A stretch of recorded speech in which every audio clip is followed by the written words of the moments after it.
الحمد لله رب العالمين والصلاة والسلام على سيد الأنبياء والمرسلين نبينا محمد وعلى آله وصحبه أجمعين أما بعد.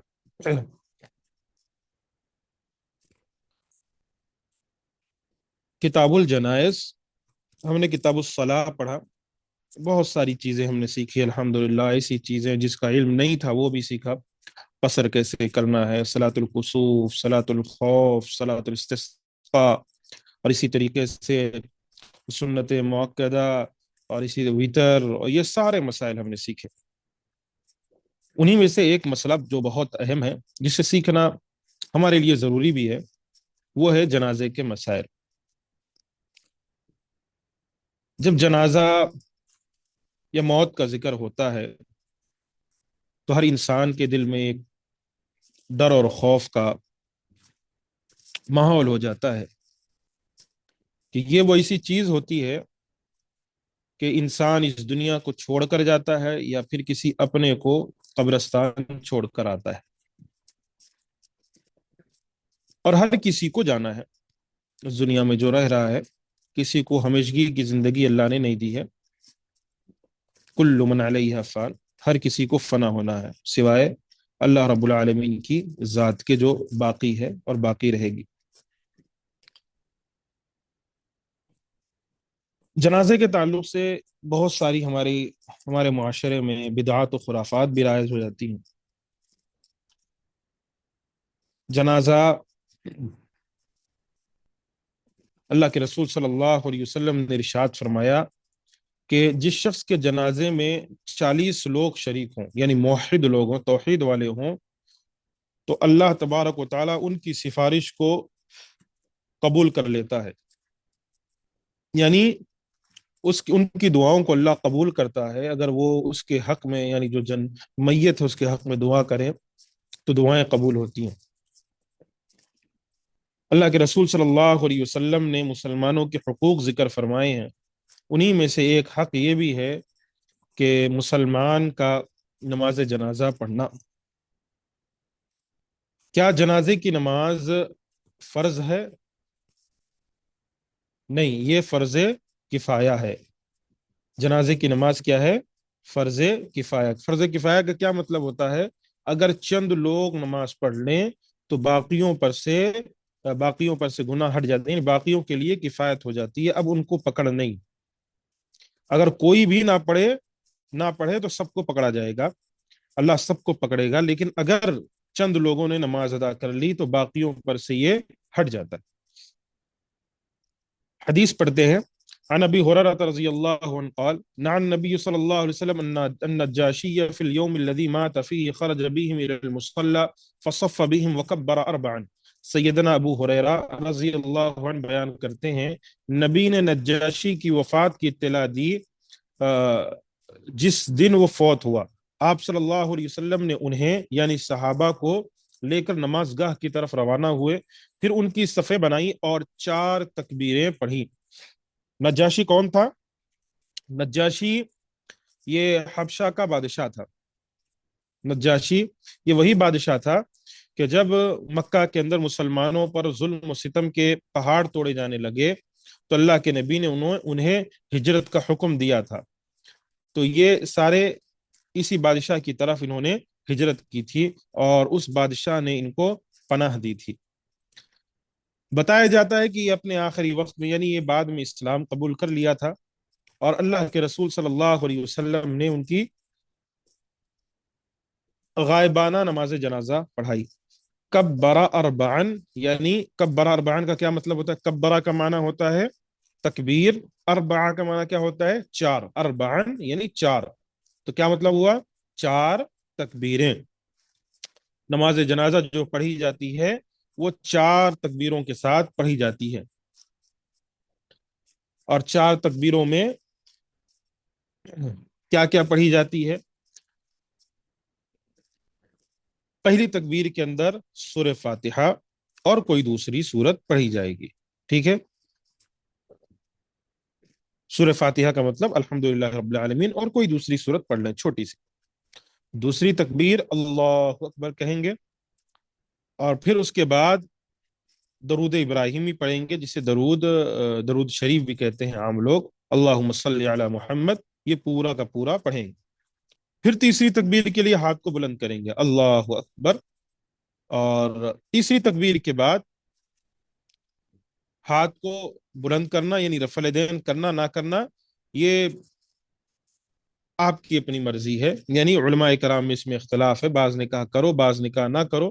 تو اگر کوئی تکبیرات کہتے ہوئے ہاتھوں کو بلند نہ کرے بلکہ صرف اللہ اکبر بھی کہے ہر تکبیر میں تو وہ بھی صحیح ہے، اور اگر کوئی تکبیرات بلند کرے یعنی ہاتھوں کو اٹھائے تو وہ بھی صحیح ہے، دونوں طریقے صحیح ہیں۔ تو تیسری تکبیر کے بعد میت کے حق میں دعائیں، جو دعا ہے میت کی مشہور دعا، تو اللہم اغفر لحینا ومیتنا وشاہدنا وغائبنا وصغیرنا وکبیرنا، یہ والی جو دعا ہے یہ دعا پڑھنی ہے ان کے حق میں۔ اللہ کے رسول صلی اللہ علیہ وسلم سے یہی دعا ثابت ہے۔ عن جابر ان رضی اللہ عنہ ان النبی صلی اللہ علیہ ان النبی صلی علی النجاشی فکنت فی الصف الثانی او الثالث، سیدنا جابر رضی اللہ عنہ بیان کرتے ہیں کہ میں نے نجاشی کی نماز جنازہ پڑھائی، میں دوسری یا تیسری صف میں تھا۔ نبی نے نجاشی کی نماز جنازہ پڑھائی تو میں دوسری یا تیسری صف میں تھا، یعنی اللہ کے رسول نے نجاشی کی جب نماز جنازہ پڑھائی تو صحابی رسول، یعنی کہنے کا مطلب ہے کہ غائبانہ نماز جنازہ پڑھی گئی تھی۔ اوپر جو ہے آپ اس حدیث سے اوپر ایک دفعہ دیکھیے، اس حدیث سے غائبانہ نماز جنازہ کا بھی اس بات ہوتا ہے۔ نجاشی کی وفات کی خبر ملنے پر آپ صلی اللہ علیہ وسلم اپنے صحابہ کرام کو لے کر نماز گاہ کی طرف روانہ ہوئے، نجاشی کا جنازہ پڑھایا، حالانکہ ان کا جسد یعنی ان کی نعش وہاں موجود نہیں تھی۔ آپ نے اس کی نماز جنازہ اس لیے پڑھائی تھی کہ اسلام کے ابتدائی دور میں جب قریش نے مسلمانوں پر مظالم کی انتہا کر دی تو نبی نے اپنے صحابہ کو حبشہ کی طرف ہجرت کا حکم دیا۔ نجاشی حبشہ کا بادشاہ تھا، اس لیے اس وقت غیر مسلم ہونے کے باوجود صحابہ کرام کی نہ صرف بہت عزت افزائی کی بلکہ انہیں کفار قریش کے حوالے کرنے سے انکار کر دیا اور انہیں اپنے ملک میں پناہ اور امان دی، بعد ازاں خود بھی مسلمان ہو گیا تھا، یعنی نجاشی جو حبشہ کا بادشاہ تھا وہ خود بھی مسلمان بعد میں ہو گیا۔ اللہ کے نبی نے غائبانہ نماز جنازہ پڑھائی۔ تو پہلا سوال یہ آتا ہے کیا غائبانہ نماز جنازہ پڑھنا جائز ہے؟ اگر دو لفظوں میں جواب دوں تو جائز ہے غائبانہ نماز جنازہ پڑھنا۔ اگر اس کی وضاحت پوچھی جائے تو ہاں، اپنوں کی اگر کوئی ہے، مثال کے طور پر آپ کہیں پر ہوں، آپ کے نعوذ باللہ یعنی آپ کہیں پر ہوں اور کوئی شخص کہیں پر ہو اور اس کا کوئی اپنا وفات پا گئے، خاص، چاہے والد چاہے والدہ چاہے اپنا بھائی چاہے کوئی اپنا خاص وفات پا گیا ہو، اگر اس موقع پر کوئی نماز جنازہ پڑھ رہا ہو اپنے خاص کے لیے غائبانہ تو جائز ہے، لیکن اس کو ہر کسی کے لیے نہیں کر دینا چاہیے، یعنی کوئی بھی وفات پائے، ہر شخص کوئی بھی وفات پائے اس کی غائبانہ نماز جنازہ ایسا نہیں ہونا چاہیے، ٹھیک ہے؟ جو خاص لوگ وفات پاتے ہیں انہی کی نماز جنازہ آپ غائبانہ پڑھیں، بہتر ہے۔ یہی طریقہ اللہ کے رسول صلی اللہ علیہ وسلم سے ثابت بھی ہے، نماز جنازہ غائبانہ پڑھ سکتے ہیں، میں نے آپ کو جیسے ذکر کیا، اور کئی دفعہ ایسا ہوتا ہے کوئی بڑے اہل علم میں وفات پا جاتے ہیں، جیسے مثال کے طور پر مفتی اعظم وفات پا گئے تھے کچھ دنوں پہلے، مکہ مکرمہ کے مفتی اعظم وفات پا، یہ بہت بڑی شخصیت ہے، ٹھیک ہے؟ ان بڑی شخصیات کا غائبانہ نماز جنازہ پڑھا جا سکتا ہے، اگر کوئی یہاں غائبانہ نماز جنازہ پڑھ رہا ہے پڑھ سکتے ہیں، کیونکہ یہ بڑی شخصیات میں ان کا شمار ہوتا ہے، جو بڑی شخصیات وفات پاتی ہیں ان کے لیے، اور باقی جو اپنے خاص وفات پا جائیں اور کوئی چند لوگ مل کر اگر غائبانہ نماز جنازہ پڑھنا چاہ رہے ہیں پڑھ سکتے ہیں، کوئی مسئلہ کوئی حرج کی بات نہیں ہے، لیکن اس چیز کو ہر کسی کے لیے عام مت کریں، کیونکہ اللہ کے نبی کی زندگی میں آپ کے بعد کئی صحابہ وفات پائے جو کہیں اور تھے، لیکن ایسے ثبوت نہیں ملتا ہے کہ نبی نے ہر کسی کے لیے غائبانہ نماز جنازہ پڑھی ہو یا بعد میں اس بات کا ثبوت ملتا ہو۔ حدیث کیا ہے؟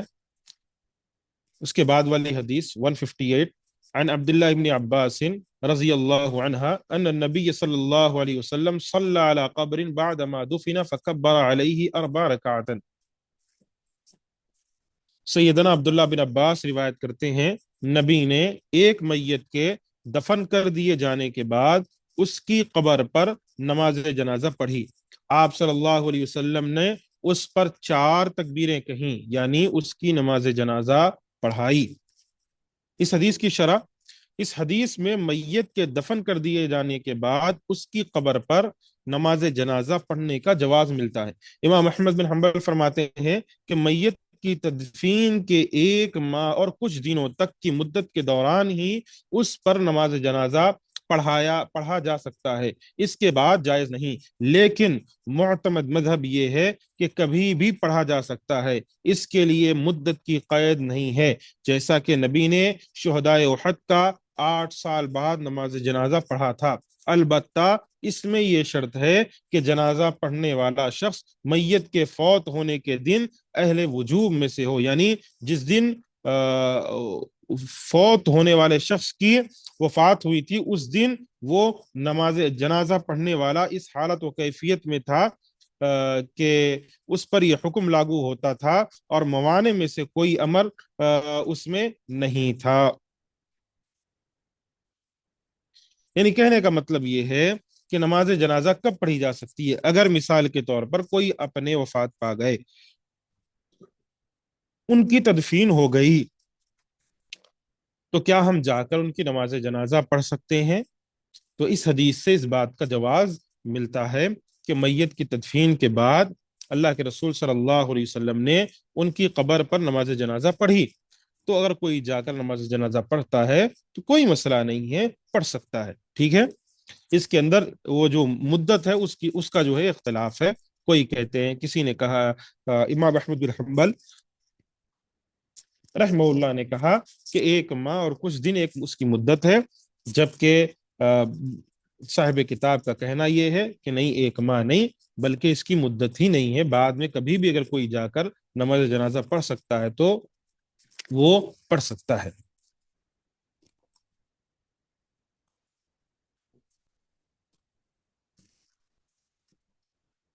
یعنی اور ساتھ میں اہل وجوب میں سے، یعنی جس دن وہ شخص وفات پایا اس دن یہ اس قابل تھا، اس حالت و کیفیت میں تھا کہ اس پر یہ حکم لاگو ہوتا تھا، یعنی نماز جنازہ اس کو پڑھنی تھی، لیکن کچھ وجوہات کے بنا پر وہ نہیں پڑھ سکا، چاہے جو بھی وجہ، وہ تھا نہیں، وہ سفر میں تھا، یا اس کو خبر نہیں. کئی بار ہوتا ہے کہ خبر نہیں دی جاتی، 1 دن کے بعد 2 دن کے بعد معلوم چلتا ہے، تو جب معلوم چل گیا تو آپ جا کر نماز جنازہ پڑھ سکتے ہیں.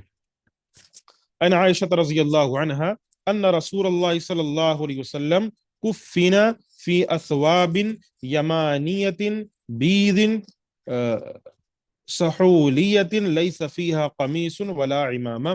عائشہ رضی اللہ عنہا روایت کرتی ہیں رسول اللہ صلی اللہ علیہ وسلم کو سفید شفاف یمنی کپڑوں میں کفن دیا گیا، ان میں نہ تو قمیص تھا اور نہ ہی پگڑی. یعنی قمیص کا مطلب ہوتا ہے نیچے جو تہبند بانا جاتا ہے، کچھ بھی نہیں تھا، اللہ کے نبی کو سفید کپڑوں میں دیا گیا. اور یہی چیز زیادہ بہتر بھی ہے کہ سفید کپڑوں میں میت کو اس کے اندر کفن دینا. اگر آپ کے پاس 3 کفن ہے تو آپ 3 کے ذریعے، 3 کی استطاعت نہیں، اگر 2 ہے اور 1 کے ذریعے بھی میت کا جو ہے جسم ڈھپ جا رہا ہے، اتنی استطاعت نہیں ہے کہ آپ کو اتنے پیسے یا اتنی چیز نہیں ہے، تو آپ 1 کفن یا 2 کے ساتھ بھی، 3 کے ساتھ بھی آپ میت کو کیا کہتے ہیں، اچھی طریقے سے کفن دے سکتے ہیں اور اس کے بعد اس کو سپرد خاک کر سکتے ہیں. یہ اللہ کے رسول صلی اللہ علیہ وسلم کے ساتھ صحابہ کرام نے اللہ کے رسول صلی اللہ علیہ وسلم کے لیے کیا تھا. تو اس حدیث سے ایک طرف تو یہ بات پتہ چلتی ہے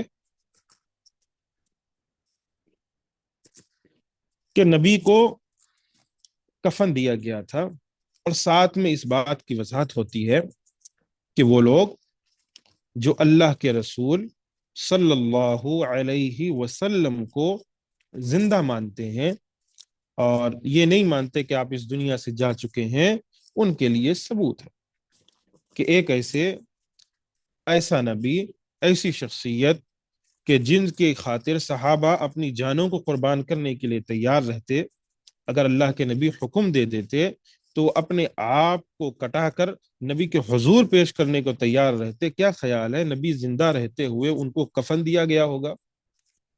نہیں، اللہ کے نبی اس دنیا سے جا چکے ہیں۔ من کان یعبد محمدا فإن محمدا قد مات، ابو بکر صدیق رضی اللہ عنہ کا خطبہ تھا نبی کی وفات کے بعد، آپ نے دیا تھا، کہا تھا جو محمد الرسول اللہ صلی اللہ علیہ وسلم کی عبادت کرتا تھا وہ جان لے محمد الرسول اللہ صلی اللہ علیہ وسلم وفات پا چکے ہیں۔ ہاں، کیا نبی قبر میں زندہ ہے؟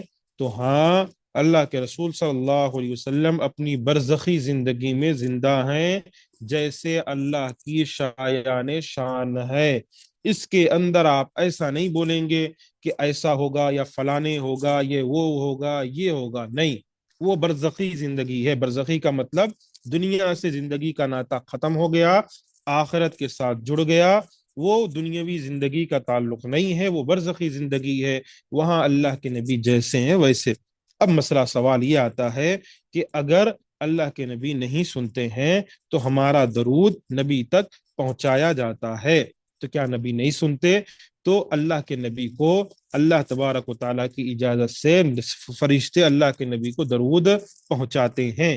صرف اسی چیز کا شریعت میں حکم ملا ہے، یعنی اسی چیز کا جواز ملا ہے۔ ایک ہی چیز ہمیں ملی شریعت میں کہ نبی نے کہا کہ تمہارا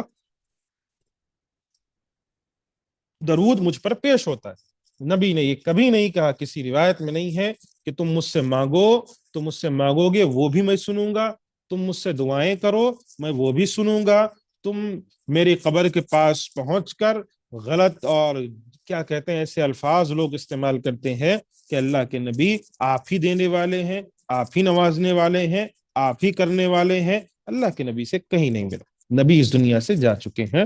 اللہ کے رسول صلی اللہ علیہ وسلم نے ہمیں توحید سکھلائی ہے، ہم اس نبی کے امتی ہیں جس نے ہمارے سینوں میں توحید کو پیوست کیا، تو ہمیں ان سارے مسائل میں نہیں پڑنا ہے۔ یہ انشاءاللہ باقی باتیں آئندہ دروس میں اور آئیں گی، ساتھ میں کفن کا طریقہ کیا، کفن کیسے دیا جاتا ہے، یہ سارے مسائل آئیں گے انشاءاللہ۔ کیسے غسل کیسے دیا جاتا ہے، یہ بھی مسئلہ انشاءاللہ واضح طریقے سے آئندہ درس میں آئے گا۔ اللہ سے دعا ہے ہم تمام کو اللہ قرآن و سنت پر عمل کی توفیق عطا فرمائے۔